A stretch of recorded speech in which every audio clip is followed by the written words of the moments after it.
আসসালামু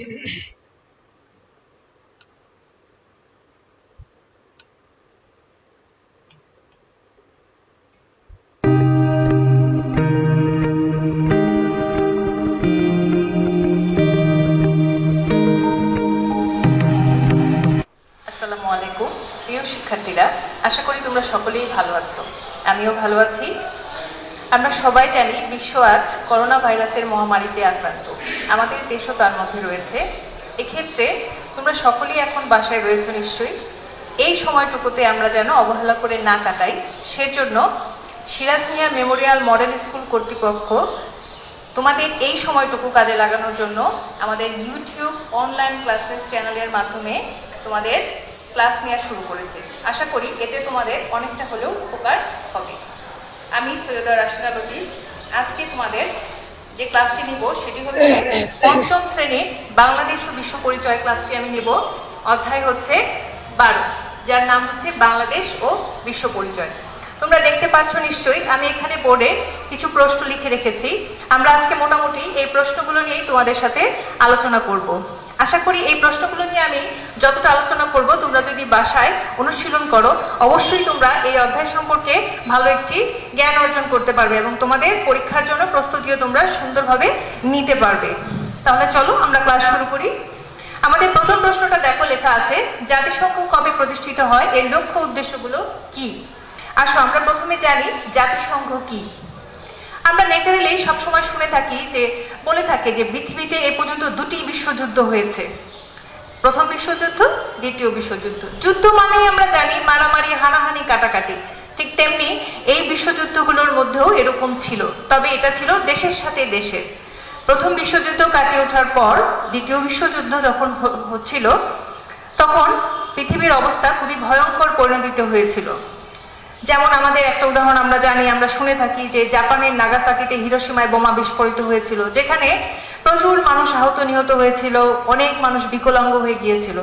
এরকম আরো অনেক উদাহরণ রয়েছে।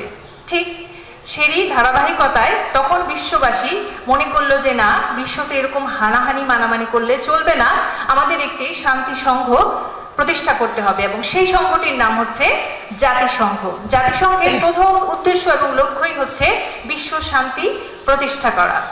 এবং তখনই মানুষ উপলব্ধি করলো দেশের সাথে দেশের যুদ্ধ করে নয়, বরং ভ্রাতৃত্ব ও বন্ধুত্বপূর্ণ সহযোগিতার মাধ্যমে আমরা একে অপরের উপর নির্ভরশীল হয়ে একটি সুন্দর বিশ্ব গড়ে তুলতে পারি।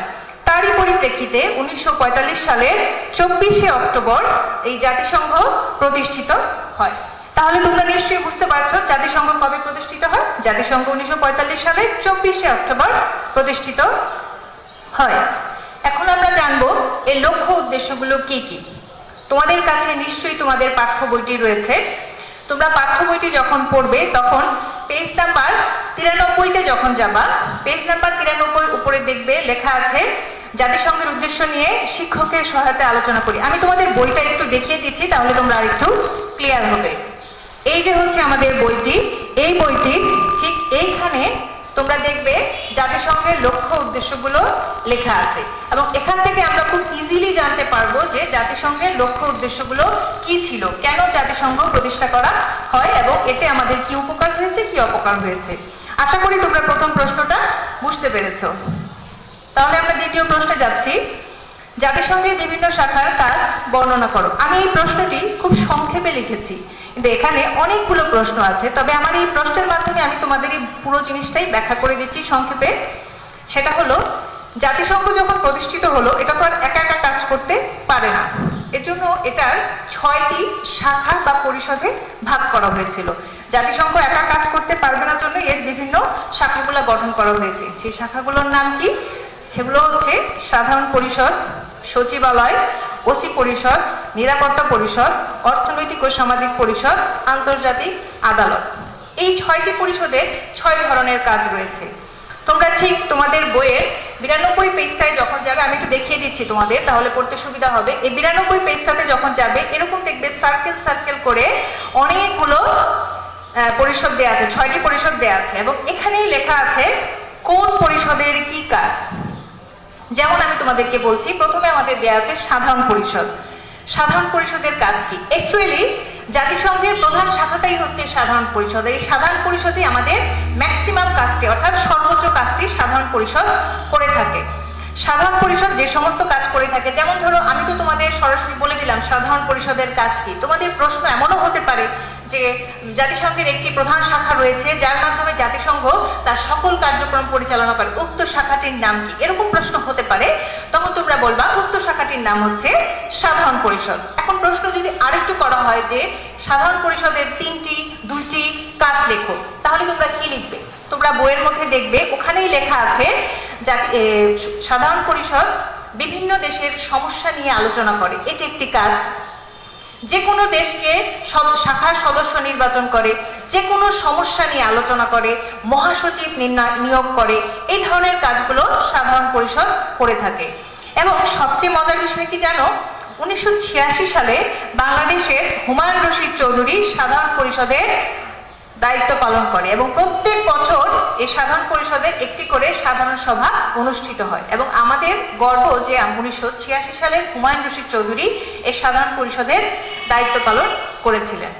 যাই হোক, আমরা পরেরটাতে যাচ্ছি, সেটা হচ্ছে সচিবালয়। এই সচিবালয়ের কাজ হচ্ছে জাতিসংঘের সকল প্রকারের প্রশাসনিক কাজকর্ম এরা পরিচালনা করে থাকে। তোমরা যখন এই সার্কেলটা পড়বে, এটার মধ্যে লেখা আছে আরেকটা জিনিস, আরেকটা মজার জিনিস, তোমরা এটা সবাই জানো, তারপরও আমি বলছি। জাতিসংঘের মহাসচিব নাম কি বা তিনি কোন দেশের নাগরিক? আমরা সবাই জানি তিনি পর্তুগালের নাগরিক এবং তার নাম হচ্ছে আন্তোনিও গুতেরেস। এই হচ্ছে আমাদের সচিবালয়ের কাজ। নেক্সট হচ্ছে ওসি পরিষদ। ওসি পরিষদের কাজ মোটামুটি এখন নেই বললেই চলে। এরা সাধারণত উপনিবেশিক এলাকাগুলোতে অর্থাৎ ওসিভুক্ত এলাকাগুলোতে এরা কাজ করে থাকে। সরি, আমি ভুল বলেছি, এখানে ওসিভুক্ত এলাকাগুলোতে ওসি পরিষদ কাজ করে থাকে। বর্তমানে এর কাজ খুব কম, নেই না, আছে একটু কম। যাই হোক, পরবর্তীতে হচ্ছে নিরাপত্তা পরিষদ। বিশ্ব শান্তি প্রতিষ্ঠা এবং নিরাপত্তা রক্ষার দায়িত্ব হচ্ছে নিরাপত্তা পরিষদ। আর একটু মজার জিনিস দেখো, নিরাপত্তা পরিষদের প্রত্যেকটা দেশেরই কিছু সদস্য রয়েছে, মানে প্রত্যেকটা পরিষদের সদস্য রয়েছে। সাধারণ পরিষদের সদস্য রয়েছে, সচিবালয়ের সদস্য রয়েছে, ওসি পরিষদের সদস্য রয়েছে, ঠিক তেমনি নিরাপত্তা পরিষদেরও কিছু সদস্য রয়েছে। এই সদস্য কারা? সদস্য হচ্ছে বিভিন্ন দেশগুলো। তো সাধারণ পরিষদের 5টি স্থায়ী সদস্য রাষ্ট্র রয়েছে, সেগুলো কি কি আমরা জানবো। এবং এটা জানার জন্য তোমরা অবশ্যই তোমাদের বইয়ের এই যে সার্কেলগুলো আছে নিরাপত্তা পরিষদ, এখান থেকে আমরা দেখতে পাবো। এখানে লেখা আছে আমাদের স্থায়ী সদস্যগুলো হচ্ছে যুক্তরাজ্য, যুক্তরাষ্ট্র, রাশিয়া, ফ্রান্স ও গণচীন। অর্থাৎ এই 5টি রাষ্ট্র হচ্ছে নিরাপত্তা পরিষদের স্থায়ী সদস্য। এছাড়াও আরো 10টি করে সদস্য নির্বাচিত হয়, তারা প্রত্যেক 2 বছরের জন্য নির্বাচিত হয়ে থাকে। এই নিরাপত্তা পরিষদে আরো আমাদের জন্য অনেক অহংকারের বিষয়, সেটা হচ্ছে আমাদের পুলিশ ও সশস্ত্র বাহিনী বিশ্ব শান্তি প্রতিষ্ঠায় বিশ্বের বিভিন্ন রাষ্ট্রে তারা নিরাপত্তা রক্ষায় কাজ করে যাচ্ছে। এই হচ্ছে নিরাপত্তা পরিষদের কাজ। তারপর হচ্ছে অর্থনৈতিক ও সামাজিক পরিষদ। অর্থনৈতিক ও সামাজিক পরিষদ এটা বিভিন্ন ধরনের কাজ করে থাকে। ন্যাচারালি এটা সামাজিক ও অর্থনৈতিক দিকগুলোতে কাজ করে থাকে। যেমন ধরো, সামাজিক সমস্যাগুলোর মধ্যে আছে দারিদ্র দূরীকরণ, শিক্ষা, বেকারত্ব, এই জিনিসগুলা এরা করে থাকে। আবার ধরো আমাদের জীবনযাত্রার মান কিভাবে উন্নয়ন করা যায়, আমাদের মানে আমি কিন্তু জাতিসংঘের অন্তর্ভুক্ত সকল সদস্য রাষ্ট্রগুলোর কথা বলছি, আমি শুধু আমাদের কথা বলছি না। তোমাদের এটা বুঝতে হবে যে জাতিসংঘের যে সদস্য রাষ্ট্রগুলো আছে সবগুলো সদস্য রাষ্ট্রই এই সাধারণ সামাজিক ও অর্থনৈতিক পরিষদটি সকলকে সাহায্য সহযোগিতা করে থাকে। এরপরে হচ্ছে আমাদের আন্তর্জাতিক আদালত। আমরা ন্যাচারালি আদালত কথাটির সাথে যখনই পরিচিত হই আমাদের মনে হয় সেখানে আচার বিচার হয়ে থাকে, মানে বিচার কার্য পরিচালনা হয়ে থাকে। আসলেই সত্য।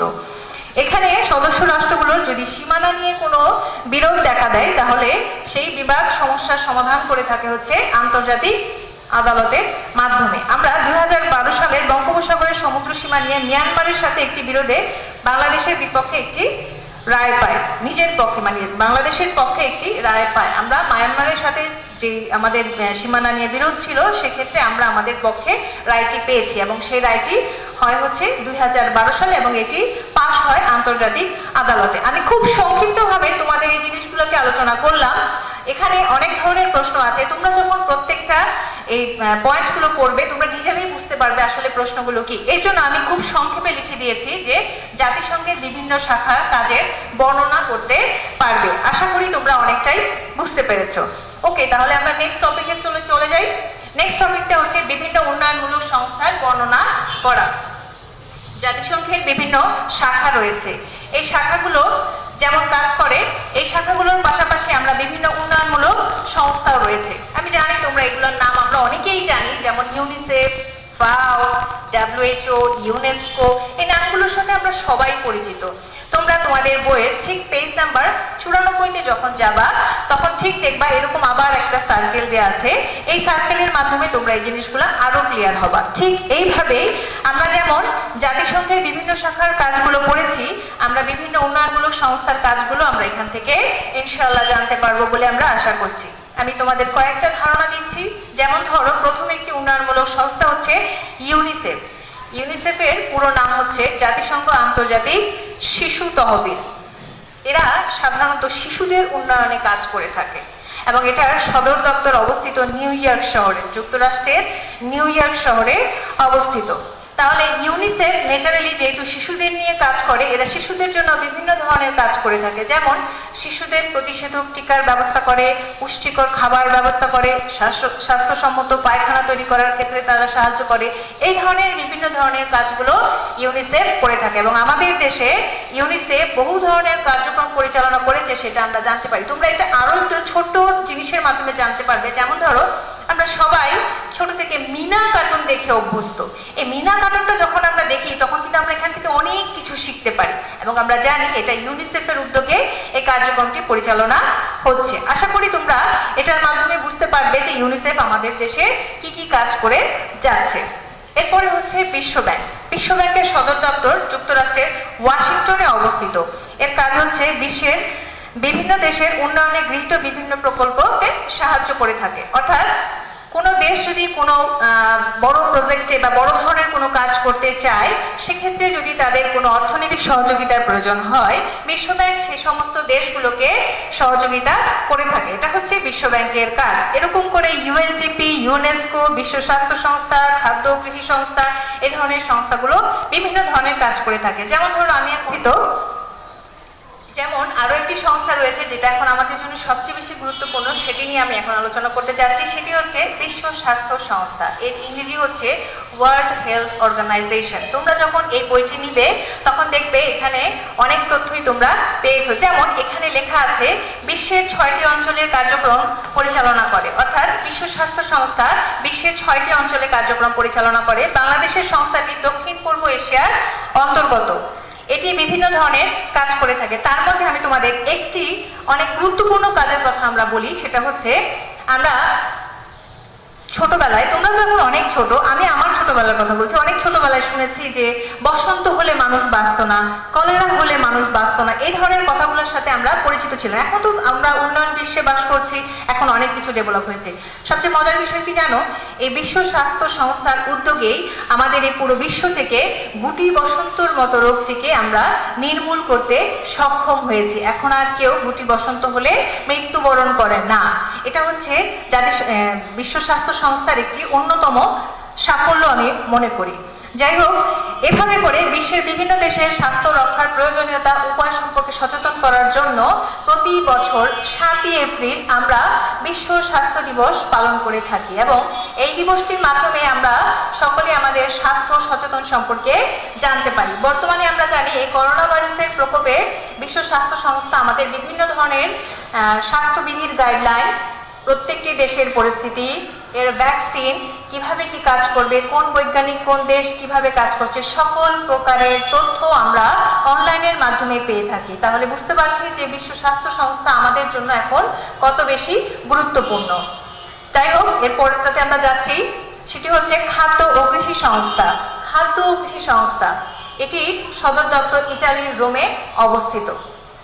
এই খাদ্য ও কৃষি সংস্থার কাজ হচ্ছে এই সদস্য রাষ্ট্রগুলোর, অর্থাৎ বিশ্বের প্রত্যেকটি দেশের মানুষের যখন নাকি কোনো খাদ্যর সমস্যা হয় তখন এরা সহযোগিতা, এই সংস্থাটির মাধ্যমে আমরা সাহায্য সহযোগিতা পেয়ে থাকি। যেমন ধরো, এখন এই করোনা ভাইরাসের কথাই আমাকে বারবার বলতে হচ্ছে, কারণ আমরা যেহেতু এখন এটার মধ্য দিয়ে সময় অতিবাহিত করছি, আমরা জানি এখন আমরা কত ভয়ঙ্কর সময়ের মধ্যে দিন পার করছি। আমাদের এই সময়ের মধ্যে আমাদের যেমন খাদ্যের যদি কোথাও কোনো সমস্যা দেখা দিয়ে থাকে, যদি কোথাও কখনো খুব মারাত্মক খাদ্যের কোনো ঘাটতি দেখা দেয়, অবশ্যই এই বিশ্ব খাদ্য ও কৃষি সংস্থা আমাদেরকে সাহায্য সহযোগিতা, শুধু আমাদেরকে না পুরো বিশ্বকে সাহায্য সহযোগিতা করবে বলে আমরা আশা রাখছি এবং আশা রাখছি না এবং এটা করে যাচ্ছে তারা।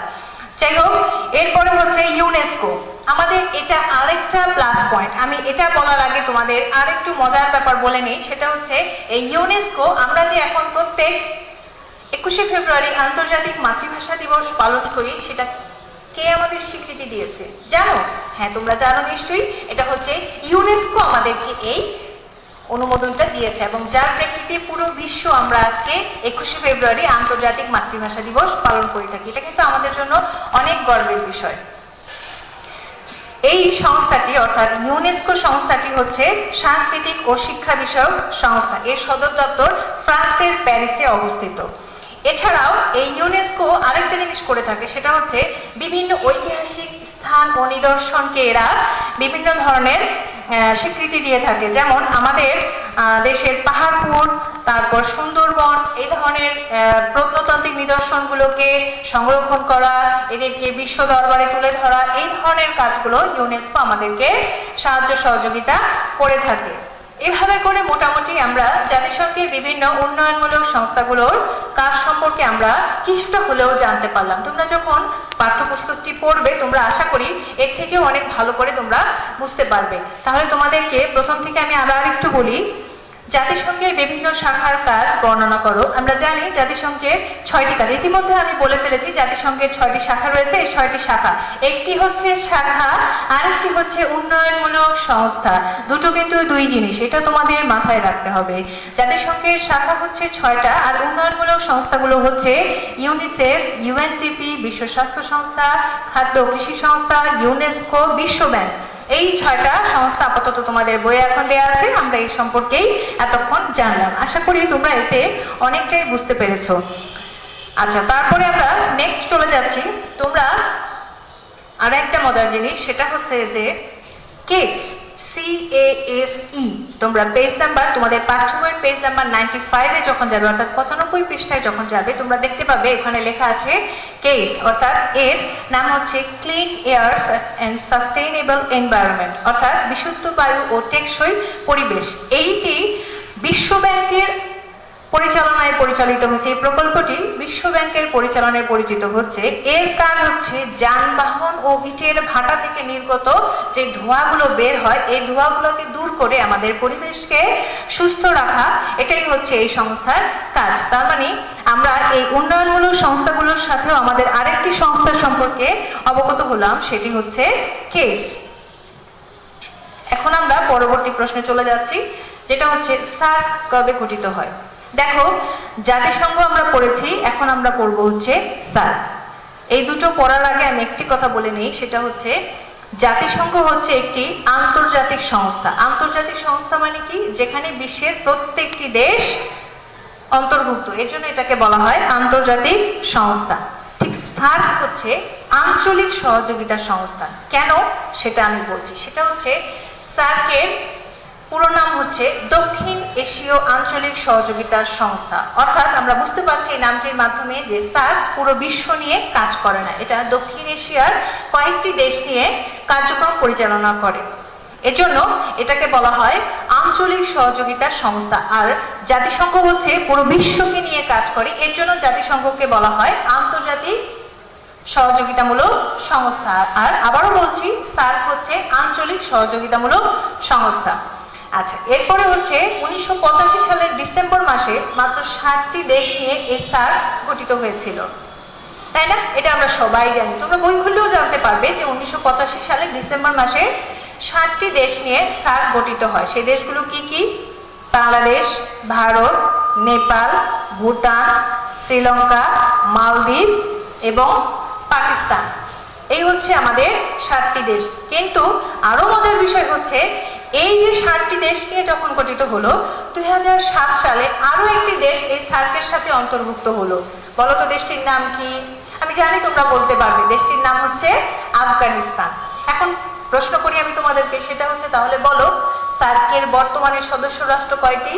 হ্যাঁ, ঠিক ধরেছো তোমরা, বাংলাদেশের সার্কের সদস্য হচ্ছে 8টি সদস্য রাষ্ট্র রয়েছে, অর্থাৎ দক্ষিণ এশিয়ার 8টি দেশ নিয়ে সার্ক গঠিত হয়? তাহলে প্রশ্নটি হচ্ছে সার্ক কবে গঠিত হয়?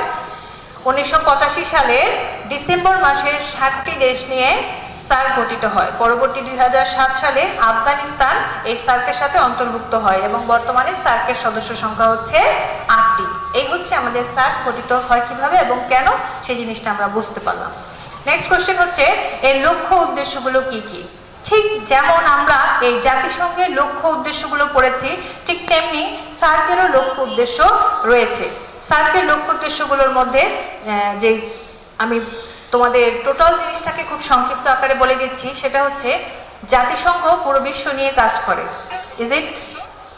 কিন্তু সার্ক হচ্ছে আঞ্চলিক সহযোগিতার সংস্থা, অর্থাৎ এখানে 8টি দেশ অন্তর্ভুক্ত।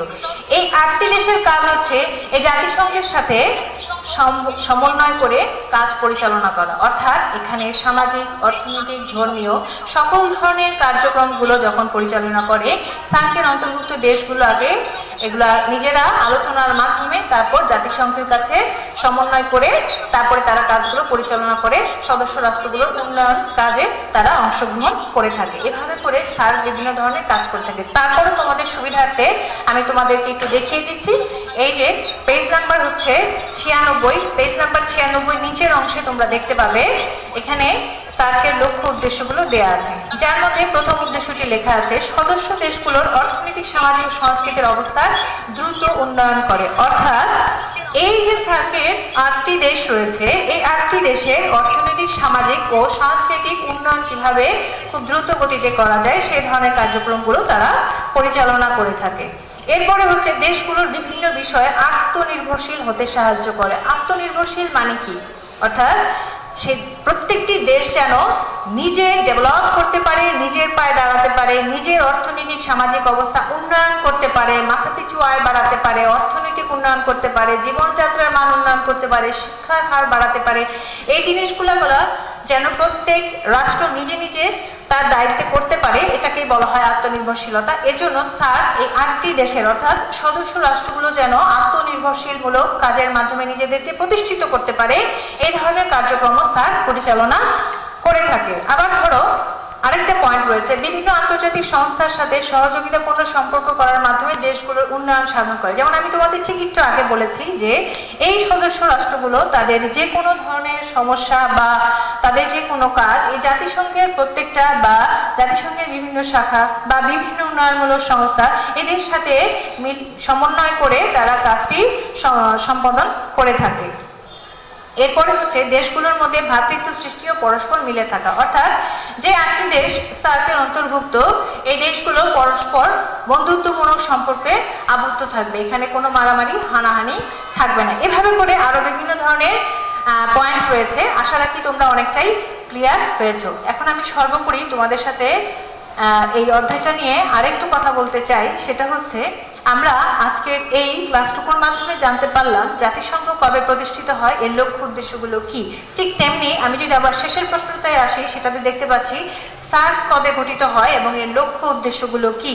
এই দুটো প্রশ্ন কিন্তু প্রায় কাছাকাছি। তোমরা যখন এই প্রশ্নগুলো পড়বে খুব টেকনিক্যালি পড়বে, এই কারণেই বলছি, দেখবা তোমরা যখন পড়তে যাবে তোমাদের কাছে মনে হবে উদ্দেশ্য লক্ষ্যগুলো অবশ্যই এক, কিন্তু এখানে সামান্যতম পার্থক্যগুলো আছে। তোমরা সেই পার্থক্যগুলো লক্ষ্য করে অবশ্যই এটাকে পড়বে, তাহলে দেখবে তোমাদের এই জিনিসগুলো অনেকটা সহজ হয়ে যাবে। তোমাদেরকে একটু কষ্ট করে আমি একটু বাড়ির কাজ দিতে চাই, সেটা হচ্ছে এতক্ষণ আমি যে ক্লাসটা নিলাম, আমি জানি এখানে তোমাদের অনেকের অনেক ধরনের প্রশ্ন আছে, অনেক ধরনের সমস্যা ফেস করবা, অনেকে আমার কথা বুঝতে পারবা না, অনেক ধরনের সমস্যা হতে পারে। তোমরা যে কাজটি করবে সেটা হচ্ছে আমাদের এই on classes Siraj Mia memorial model school YouTube চ্যানেলে সার্চ করে তোমরা সাবস্ক্রাইব করবে। করার ফলে তোমরা এই ক্লাসটি দেখতে পারবে এবং ওখানে দেখবে একটা কমেন্টস বক্স আছে। এই কমেন্টস বক্সে তোমাদের এই অধ্যায়ের যদি কোথাও কোনো সমস্যা থেকে থাকে তোমরা কমেন্টসটা ওখানে লিখে দিবে, আমি অবশ্যই ওটা দেখবো এবং পরবর্তীতে যখন আমি আবার ক্লাস দিয়ে তোমাদের মাঝে হাজির হব তখন তোমাদের এই সমস্যাগুলো সমাধান করে দেব। বুঝতে পেরেছো আশা করি আমি কি বলতে চেয়েছি। এখন তোমাদেরকে যে বাড়ির কাজটা আমি দিচ্ছি সেটা হচ্ছে তোমরা প্রথমে বাসায় এই অধ্যায়টা খুব ভালো করে পড়বে, পড়ে দেখবে তোমাদের প্রথমে এটা পড়তে ভালো লাগছে না, পড়ো না, রেখে দাও, কিছুক্ষণ পরে তোমরা আবার পড়ো। আবার যখন এই ক্লাসটা দেখবে, আশা রাখি এই ক্লাসটা হলে তোমাদের কিছুটা মজা লাগবে, এবং এই মজা নিয়ে যখন তুমি পড়তে যাবে, এই অধ্যায়টা যখন তুমি খুলবে, তোমার কাছে অনেক ভালো লাগবে। তখন তুমি কি করবে আমি বলি, বইটা খুলবে, খুলে প্রথমে পুরোটা সুন্দরভাবে ঠান্ডা মাথায় তুমি রিডিং পড়ে যাও। রিডিং পড়ার পরে তুমি আমার যে পড়ার স্টেপগুলো, ধাপগুলো আমি দিয়েছি, এখন আমরা এই জাতিসংঘের লক্ষ্য উদ্দেশ্যগুলো করেছি, ইনশাআল্লাহ আশা করি তোমাদের অবশ্যই পড়াটা রয়ে যাবে। এবং স্যারকে লক্ষ্য উদ্দেশ্য, আমি যে ছোট ছোট সংক্ষিপ্ত প্রশ্নগুলো পড়েছি, তোমরা ভিডিওটা দেখলে বুঝতে পারবে আমি কি ধরনের ছোট ছোট প্রশ্নগুলো বলেছি। এই প্রশ্নগুলোর মাধ্যমে তোমরা বাড়ির খাতায় এটা করে রাখো। যখন আমাদের স্কুল খুলবে তখন আমি অবশ্যই তোমাদের এই খাতাগুলো দেখে দেবো, যেন তোমাদের কোথাও কোনো সমস্যা না থাকে। তোমাদেরকে আমি আরেকটু বলতে চাই, সেটা হচ্ছে প্রশ্নগুলো আমি আরেকটু বলে যাই। যেমন ধরো, আমি এখানে একটা জিনিস স্কেপ করে দিয়েছি প্রথমে, যে জাতিসংঘ কবে প্রতিষ্ঠিত হয় সেটা আমরা জানলাম, কিন্তু আমরা কবে এর সাথে সংযুক্ত হই সেই জিনিসটা তোমাদেরকে জানানো হয়নি। আমি খুবই দুঃখিত, আমি এখন সেটা বলছি যে বাংলাদেশ 1974 সালের 17ই সেপ্টেম্বর জাতিসংঘের সদস্যপদ লাভ করে। তাহলে বুঝতে পারছো যে আমাদের স্বাধীনতা যুদ্ধ 71 সালে শেষ হয়, আমরা 74 সালে এই জাতিসংঘের সাথে সংযুক্ত হয়ে যাই। আর বর্তমানে জাতিসংঘের সদস্য সংখ্যা হচ্ছে 193টি। এরকম করে ছোট ছোট কিছু প্রশ্ন আছে, যেমন জাতিসংঘ কবে প্রতিষ্ঠিত হয়, বাংলাদেশ কবে সদস্য হয়, বর্তমান সদস্য সংখ্যা কত, সাধারণ পরিষদের সভাপতিত্ব করে বাংলাদেশের কোন নাগরিক, তারপরে মহাসচিবের নাম কি। এই ধরনের ছোট ছোট প্রশ্নগুলো তোমরা অবশ্যই অনুশীলন করবে। আমাদের যখন ক্লাস চলছিল আমরা তখনই বলেছিলাম, এবং তোমরা সবাই জানো আমি জানি, যে এই বইয়ের অর্থাৎ এই বিষয়ের বাংলাদেশ ও বিশ্ব পরিচয়ের প্রত্যেকটা লাইন, প্রত্যেকটা পেজ তোমাদের জন্য ইম্পর্টেন্ট, এবং প্রত্যেকটা লাইনই তোমাদের প্রশ্নের জন্য অন্তর্ভুক্ত। কারণ আমরা জানি আমাদের প্রত্যেকটা লাইন থেকে শূন্যস্থান পূরণ আসার সম্ভাবনা আছে, যে কারণে প্রত্যেকটি লাইন তোমাদের জন্য ইম্পর্টেন্ট। তাই আশা রাখি আজকে আমার এই সামান্যতম ক্লাসটুকুর মাধ্যমে তোমরা এই অধ্যায় 12 অনেকটাই ক্লিয়ার হয়েছো। এই বলে আমি আমার ক্লাস শেষ করছি। তোমাদের জন্য সর্বোপরি বলতে চাই, বিশেষ প্রয়োজন ছাড়া কেউ বাড়ি থেকে বের হবে না। যে যেখানে আছো সুস্থ থাকবে এবং ভালো থাকবে, এবং অবশ্যই স্বাস্থ্যবিধি মেনে চলবে। ধন্যবাদ সবাইকে। আসসালামু আলাইকুম।